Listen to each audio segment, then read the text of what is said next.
U.S. President Joe Biden will be flying to India and then later to Vietnam, while giving the ASEAN meetings in Jakarta a miss. There's been quite some talk about the U.S. President Joe Biden skipping the summit in Jakarta. The U.S. President Joe Biden attended the ASEAN summit. He's skipping this one. Is that a sign?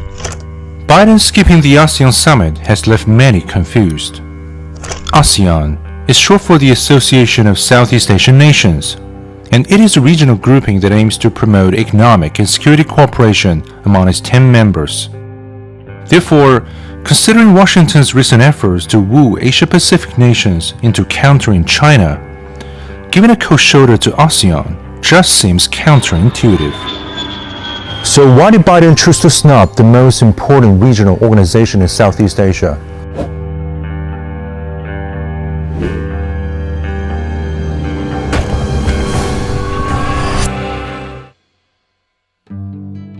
In a word, America is now bypassing ASEAN. This is strange, yes, because during Obama's administration, the United States president never missed any chance to poster on a U.S.-ASEAN summit. Well, except for only once, during the federal government's shutdown crisis in 2013. But things took a sharp turn when Trump got in the White House. Washington's presence for similar ASEAN events has since dialed down from president to vice president, and then all the way to the National Security Advisor and Commerce Secretary. People often attribute this nonchalance to Trump's general hostility towards multilateral regimes. Maybe yes, but how do we account for Biden's snub to ASEAN? After all, he's the one hollering America is back, right? Well, if Trump was simply ignoring ASEAN, then what Biden does seems to be undermining it. What concerns ASEAN the most is to maintain a central role in Southeast Asian affairs, which has been categorically stated in its charter. But Biden's trying to build a new order in the region, where ASEAN's central role has to take a back seat. I think people are going to look back at this, the Quad, and God willing, 10, 20, 30 years from now and say it changed the dynamic not only of the region but the world. At Biden's behest, Washington revitalized Quad and founded AUKUS. Apparently, compared to regional multilateral frameworks, Biden prefers exclusive, values-based insider clubs. These moves send a clear message. America doesn't want an open forum that encourages consensus and stability. It wants lackeys that scramble to jump onto America's bandwagon and not its plan to encircle China. Kita ingin ASEAN itu tidak boleh jadi proksi siapapun.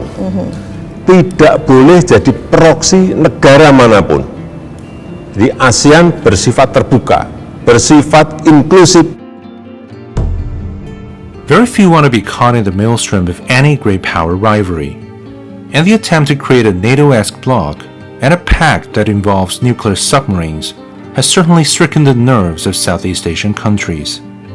When NATO planned to set up a liaison office in Tokyo, it was met with waves of opposition in the region. While the United States tries to marginalize ASEAN and turn the region into a battleground of the new Cold War, China is celebrating its time-tested partnership with the bloc. That is, its 20th anniversary of joining the Treaty of Amity and Cooperation in Southeast Asia. And over all these years, ASEAN's centrality has been central to China's foreign policy towards the region. 中方积极参与并坚定支持以东盟为中心的区域合作架构，支持这一架构秉持开放包容理念，排除干扰，发展下去。 One prominent example is the Regional Comprehensive Economic Partnership, or RCEP. Ever since this framework was initiated in Cambodia in 2012, Beijing has reiterated ASEAN's centrality in RCEP deals and negotiations again, and again. And today, this trade agreement that incorporates China and all the 10 ASEAN nations has grown to be the biggest free trade bloc around the globe. This is China's southern border port and also a vital passage to ASEAN. Over $2 billion worth of cargo comes in and out every single day. As a matter of fact, this vibrant trade link goes way back, way before the RCEP. As early as 2010, China and ASEAN became each other's first free trade partner, and 90% of commodities now cross the border tariff-free.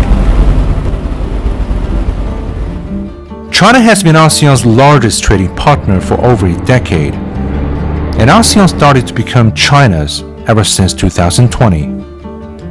The growing economic interdependence has served as a ballast for the relations between the two parties. What about America in this regard? Well, the United States has many free trade deals, yes, but we're the only one country in the entire Southeast Asia. This situation could have been changed with the assent to the TPP, or Trans-Pacific Partnership Agreement. Many ASEAN countries had already become prospective member states. But we all know what happened next. Okay. Great thing for the American worker, what we just did. It seems that Biden wanted to make amends for it. He began to peddle a less ambitious plan called the Indo-Pacific Economic Framework for Prosperity, or IPEF. But this framework has been widely criticized for being more symbolic than practical. More importantly, for an alleged US-led economic collaboration with the ASEAN, 3 out of 10 ASEAN members were casually left uninvited. Several countries have proposed various concepts of Indo-Pacific cooperation. These ideas are less fully elaborated or implemented than the BRI. These initiatives should strengthen existing cooperation arrangements centered on ASEAN. They should not undermine them, create rival blocs, deepen fault lines, or force countries to take sides. They should help bring countries together rather than split them apart. Singapore supports the Belt and Road Initiative. And the Belt and Road Initiative is indeed revamping the infrastructure landscape in the region. It helped launch the first high-speed railway in Southeast Asia, the first expressway in Cambodia, and turned Laos from landlocked to land-linked. The Asian Development Bank estimates there's an infrastructure funding gap of $2.8 trillion for ASEAN economies by 2030. And of all the investment in place to fill in this gap, 40% comes from China.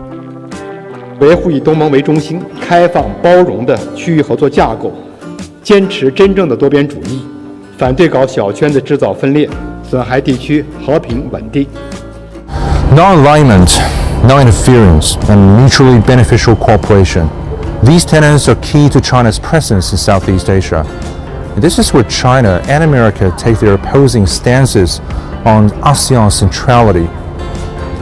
And their contrasting views on true multilateralism explain why the two countries approach the region so differently.